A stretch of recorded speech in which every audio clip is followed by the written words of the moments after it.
Bruxelles et Kinshasa s'engagent désormais à regarder ensemble dans la même direction dans le secteur militaire. Outre la reprise de la coopération, la Belgique reste disposée à accompagner la RDC pour restaurer la paix dans l'est du pays. C'est ce qu'a fait savoir le Premier ministre Alexander De Croo lors d'une conférence de presse commune avec le chef de l'État Félix Tshisekedi. Et on fait le point avec Julie Sefo.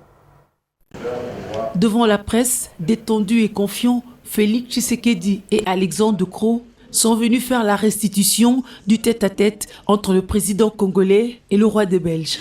Pour Félix Tshisekedi, cette visite royale est un couronnement d'efforts pour rapprocher la République démocratique du Congo avec la Belgique. Je crois que pour la République démocratique du Congo, et je l'ai toujours dit, la porte d'entrée en Europe, je parle là de l'Europe diplomatique et politique, de l'Europe des affaires, c'est la Belgique. Si la Belgique gronde ou si la Belgique est fiévreuse par rapport à la République démocratique du Congo, toute l'Europe la suivra. Sans s'appesantir sur le passé douloureux et glorieux entre la République démocratique du Congo et la Belgique, le premier citoyen congolais, de même que les Belges, pense à l'avenir que tous veulent radieux. Et pour redynamiser cette coopération bilatérale, plusieurs secteurs étaient passés en revue. L'éducation, la santé, les infrastructures, les assurances, les banques. Dans notre discussion, Monsieur le Président, vous avez aussi, clairement, vous avez adressé les points qui sont importants pour vous et les points que vous avez appelés des points parfois difficiles. Vous avez dit, par exemple, que c'est une priorité de combattre la corruption. C'est une priorité de réformer le système de justice pour pouvoir mieux le faire. Et vous avez dit, on aimerait bien travailler ensemble avec la Belgique dans ce domaine. Et là, je vais être extrêmement clair, nous sommes de votre côté. Une relation entre deux pays, ça doit passer des paroles vers les actes.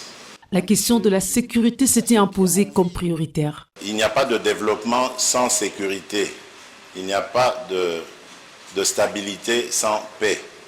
Et donc s'il y a une priorité que nous attendons de la Belgique, c'est bien d'un accompagnement dans ce sens. Il y a déjà un début d'accompagnement parce que, comme vous le savez, la coopération militaire a repris avec la Belgique et donc la formation de troupes d'élite se fait déjà en ce moment.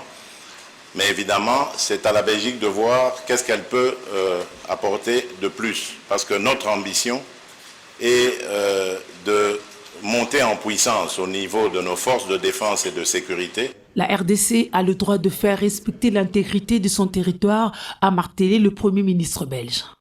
Vous avez le droit d'exiger à vos voisins que votre territoire soit respecté. Vous avez le droit de demander à chacun de vos voisins de faire les choses qui sont nécessaires pour éviter qu'il y ait une situation d'insécurité dans votre pays. C'est des règles de base. Et je vais être très clair, il faut appeler à vos voisins de prendre leurs responsabilités. Et si vous estimez que c'est nécessaire, la Belgique est prête à jouer un rôle pour que ces responsabilités soient respectées. À côté de ce que le gouvernement peut faire, il y a aussi ce que le peuple entre eux peuvent entretenir. Le commerce, les investissements, le partenariat socio-culturel. Seule la stabilité de base demeure indispensable et la République démocratique du Congo a exprimé sa confiance envers la Belgique qui s'est dite prête à travailler le futur ensemble.